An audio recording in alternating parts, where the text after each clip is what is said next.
Peace. Today is Friday, October 5th. Making today's math. Power refinement. That's right. Power is the truth, and the truth is the light that takes one out of darkness. Refinement is to be cleansed mentally as well as physically. Peace to the gods and earths.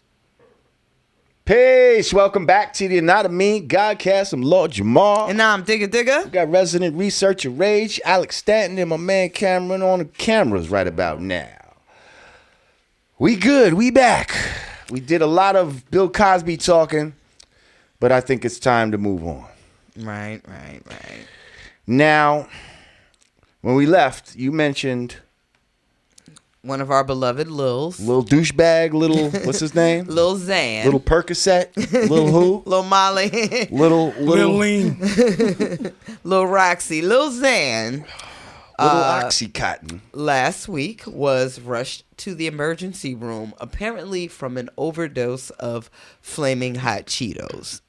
Now, for those of you, probably most of you, who are not familiar with Lil Xan, he made some waves last year when I believe he was asked to rate Tupac. And on a scale of 1 to 10, he gave Tupac a 2 and said his music was boring. So naturally, he was met with backlash and and much dismay.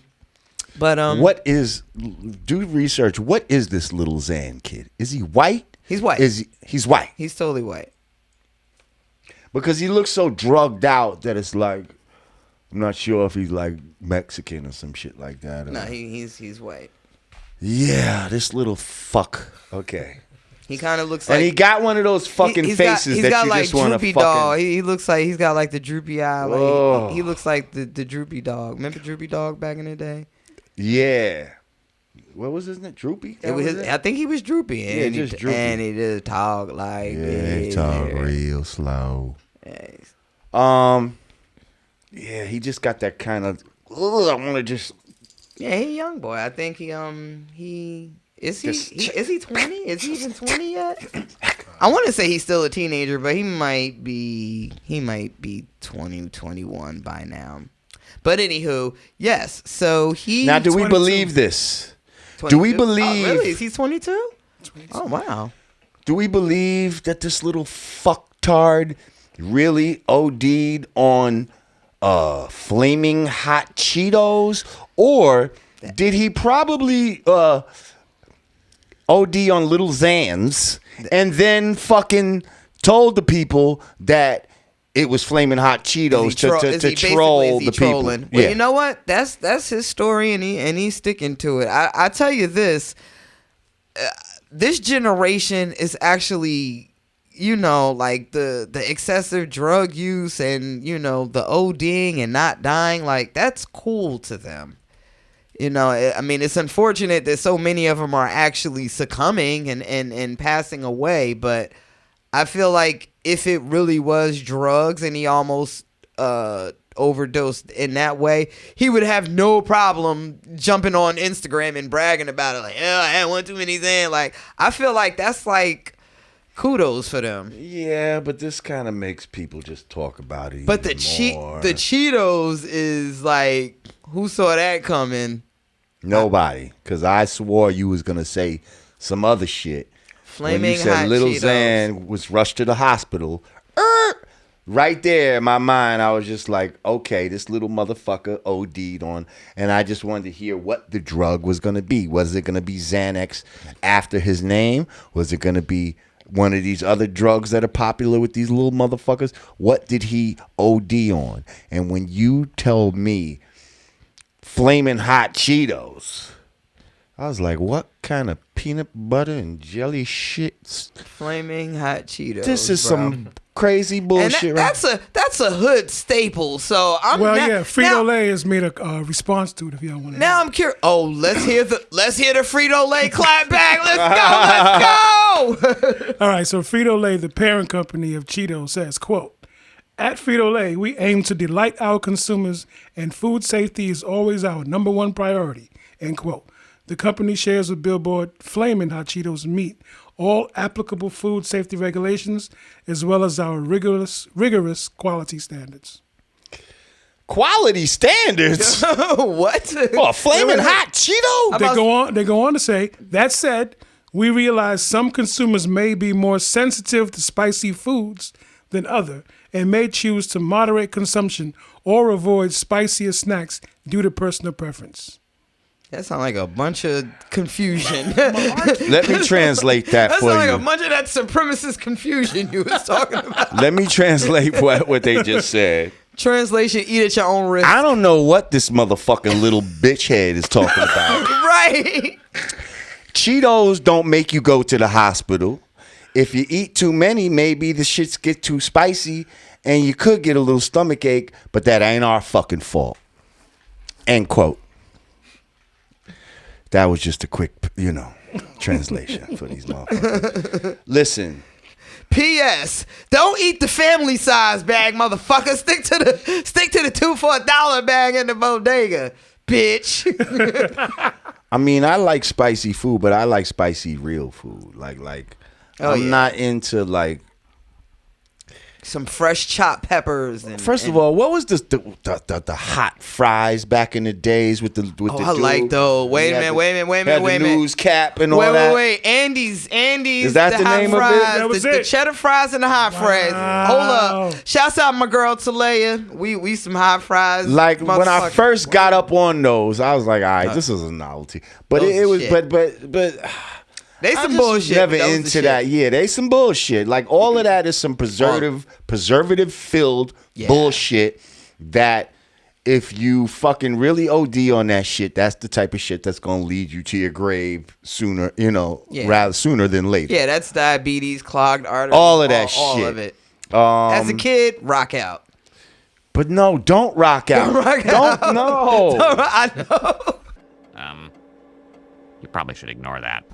Get your hot fries on. You're telling the kids the wrong shit. You're telling you should turn them to kids. A kid is something that goes to the slaughter. We don't want to send our children to the slaughter. Okay, so that's why we don't want to call them kids. No hot fries. And we don't want to ply them with fucking Flaming Hot Cheetos. Digger. Okay. Anyway. So your kids are just walking around with carrot sticks and shit with an attitude in kindergarten, right? All the kids next to them. Todd, would you like some mixed vegetables? Hell no. What did you say? I said I don't want any damn vegetables. All right, that's it, young man. No Bible stories for you tonight.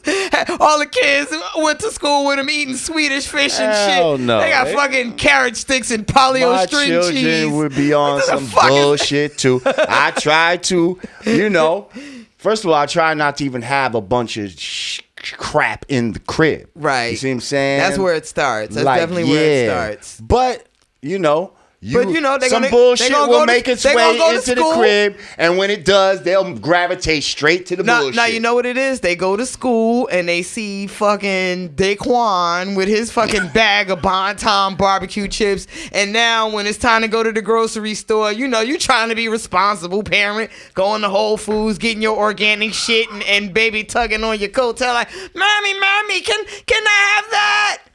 I can almost remember the first time seeing my daughter walk in with the Flamin' Hot Cheetos. Yep. And I'm thinking, where'd you even learn about that? I don't even really. Quanta Kanisha has some. Daquan's sister. Where the fuck you learn about Flamin' Hot Cheetos from? How bringing dare you honey buns introduce that into this home? Just on your own, you just bringing you just busting out new snacks up in the crib like it's okay. Quanta Kanisha is bringing a lunchbox to school of fucking honey buns, the extra icy one, the white one with fucking Flamin' Hot Cheetos and a quarter juice. And a 25-cent juice. Best grape. Yep. It's purple. Some lemon heads. Grape heads, Boston baked beans. I'm down with them. No, that was my generation. That's my our generation. Well, listen. Actually, it's still out there. Too much of anything, right, is bad. Like everything in moderation, including moderation. Ooh. Yep. Too much moderation is bad. Ooh, that's a bar. But anyway, do we got any other topics besides little bobblehead? all's been quiet on the female rap front. Anything going on in the male front? Anybody? Why it's like so boring when nobody's beefing? Anybody beefing? Comedian? Oh wait, the comedians are. The comedians are. Tell me about popping what off. I've been hearing. So I've been peripherally hearing something about Tiffany Haddish and Katt Williams and Kevin Hart.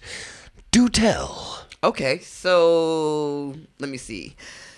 From the beginning, Katt Williams appeared on Atlanta station, Frank and Wanda. And that's when he got Right. the gun pulled out on him. Well, that wasn't at the station, but basically, there was That's like the same people. there Her was, husband pulled the there was tool like a out little on him. roasting and I did see session. he did have it to his side. He Yeah. did pull that motherfucker out. So they basically they kind of started roasting each other. She started it in That's real, what I heard. in real life. He let her. And then he he got started on it, and then he finished it. in Katt Williams fashion, he went in, and then Exemplary fashion. I guess later on that evening at an event, maybe some more words was exchanged, and then her husband, defended. I didn't know it was all that. No. So, Nigga, you talking about my wife, nigga? The alleged gun incident happened like later that night, like Well, he got under her skin after on the air. fact. Oh no, he definitely went in. aired her He out. definitely Oh, went in. God. So okay, but now in same said interview, Tiffany Haddish's name comes up, and basically he kind of goes in on Tiffany. He's like, feeling like she's overrated. There's nothing special about her except for she's being, she's just being ratchet and there's nothing special about that. This is the type of character that white Hollywood loves to, glorify when it comes to us, if you will. Stop right there for a second. Not trying to shit on anybody, but I don't see anything wrong with what he said right there, because that was kind of my assessment of Miss Haddish. Like every time I look at her, like it just seems like she's just trying to do too much for a look. Hey girl, hey! Free that ass! I'm about to go out here and shake this ass. Can we go to the club? Like she was so surprised to be in that first movie with all those very famous women who were way more famous than her, and she was like, so I feel like in that movie she just feel like she was just trying to extra. go to that extra mile. This place is nasty. It's haunted. I was there last year. Swear to God, I was up in there last year. A ghost tried to fuck me. And it worked for her, but at the same time it made her look kind of These were things, these were basically things that Katt was saying, and whether you agree or disagree with that point, it almost felt like an attack, because he made that comment, then he made he talked about her supposedly being married to a white man, and I didn't know that. Is that true? Well, she denied it on. She said he wasn't white on the Breakfast Club. I'll get to that because she's married. Period. I didn't know she was married. I thought she was going on a date with Drake, and he stood up. Well, I didn't know that she was married. She said I was proposed to a white man, but I was never married to a white man. So, but wait, you're skipping. I got to get to that. Okay. To that part. So this is still Katt Williams talking. He makes this comment. Basically, he's saying she's ratchet. There's nothing special about her. Made the comments about being married. And, Hollywood is distracted by anything light skin. And, basically he feels like how are we skipping past so many vets like, the S'mores, the Leslie Jones. And I mean, for the most part. Lighter than a S'more like or your complexion, but all right, go ahead.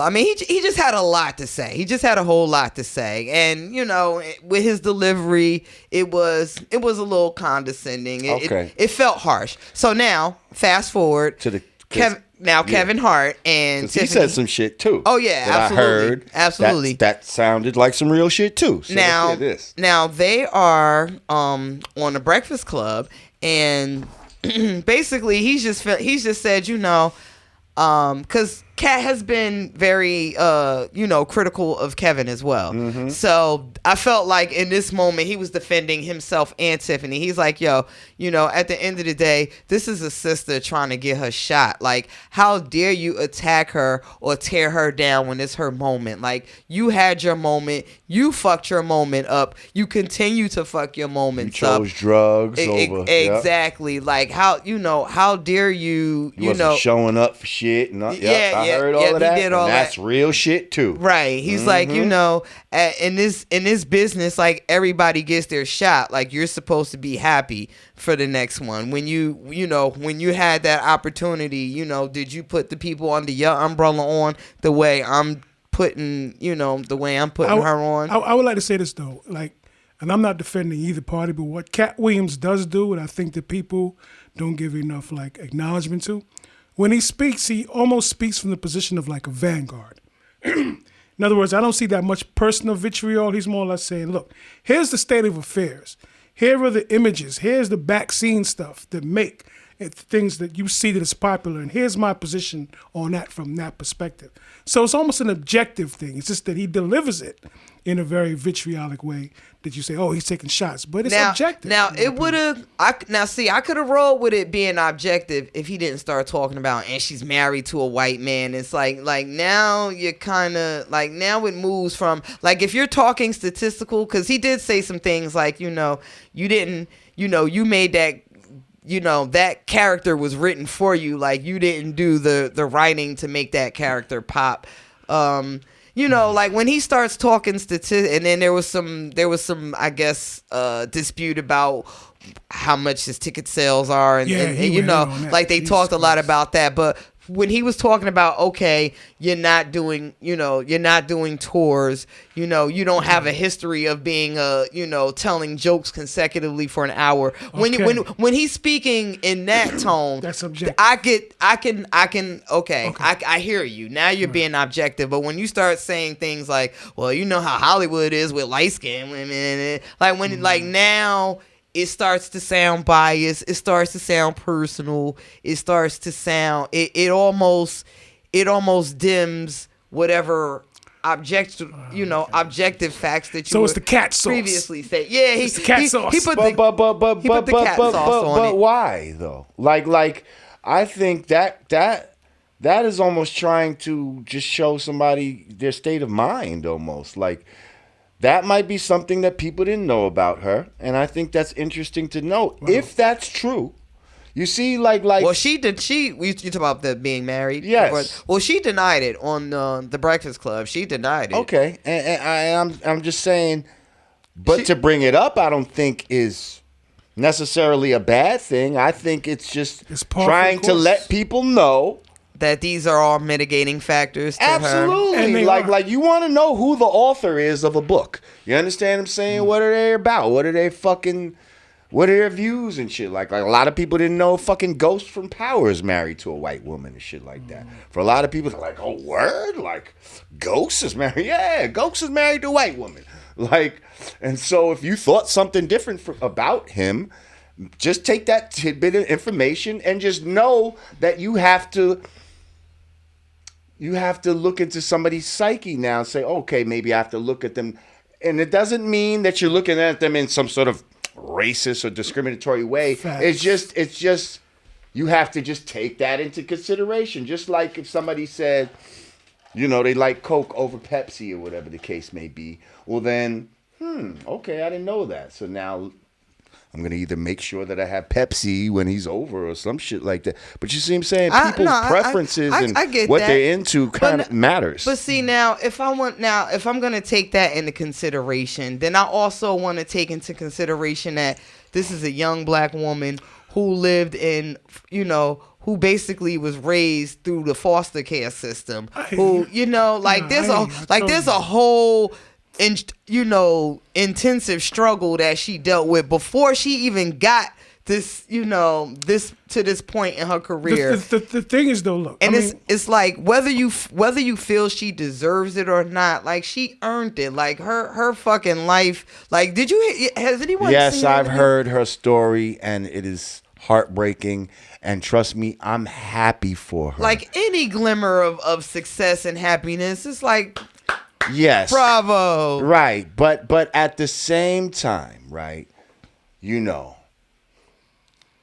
we are in an industry and in a time and on mediums where we've made ourselves vulnerable to the critique of the outside world. Now, granted her background and all of that, she could have went into any fucking profession and tried to, you know, and rose to the top and been a success story. It didn't have to be as a comedian and all of that type of shit. You understand what I'm saying? So the fact that she chose that career, okay, kind of when you get to the success point that she's reached, you got to take the good with the bad. Like, you can't expect everybody to just sit back and say, "Oh, well, she's from the foster home." Oh, she's actually doing a great job. Oh, she said when they asked her, they was like, "So how do you feel about, you know, when you hear someone that you look up to, you know, talk shit about you and all the naysayers?" She said, "I just look at them like, shit, did I fuck your man or something?" Why you? Yeah, but I also heard a coon ass answer from when she was asking about, I don't know, they said something about black people's issues and they were talking about how she had got an award that night, I believe at the Emmy, but then a lot of people were saying it still was kind of like Hollywood so white and not many black people got a chance. There were a lot of nominations, but not that and they were like, can you speak to that? I don't know nothing about that. You know, I mean, if you ask me how to structure a joke, I could tell you about that, but other than that, I can't tell you about, you know. And so, and not that she had to, but she just sounded very uninformed on which is becoming her brand. Anything that was going on. And plus, she had on that fucking dress that looked like a circus fucking big top. Looked like the Universal Circus tent or whatever. That shit was crazy. Are ringing more and more true, man. But listen. But I think she's cool. It's almost like the same reason people love Cardi B so much. It's like, right, you know, they it's this great rags to riches story. And you know, is she the greatest rapper? She's the most talented? No. You know, they're not gonna change. They're gonna stay true to themselves and what people fell in love with them for, and love it or hate it. I think that's her attitude. I think that's Cardi's attitude. My personal concern is that we gotta wind this up. Okay. Go ahead. Real quick. Tiffany is pumping what I call that sister girl motif too much. Like, and I think there's not enough images of black women being a little more articulate, a little more on the ball in terms of how they respond to stimuli. Whereas, like, when you don't really know something or have a good answer, it's like, oh, just crank the sister girl. You know, I don't like that. I think Monique got her way out of it. Monique is like, she changed the brand. You know what I'm saying? That's actually what Azealia Banks was saying about Cardi. But you know, it's a.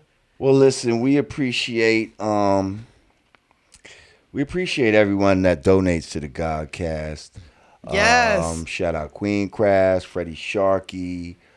Oh man, I had somebody donated when we wasn't even on, and they did a nice fucking like a $200 donation. Shout out to them. Damn, what was my man's name? I'm gonna shout him out in the next show. But listen, we appreciate y'all.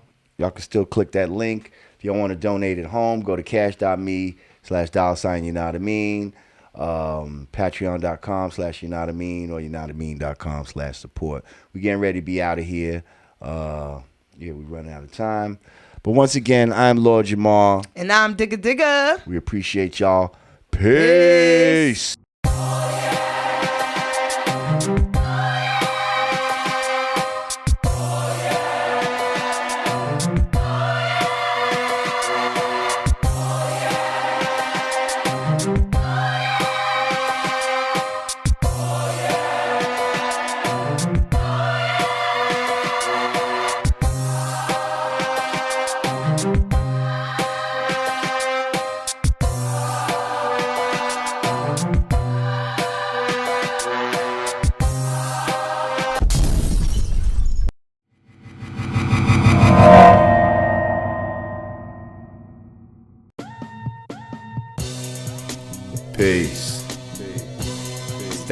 source of all confusion.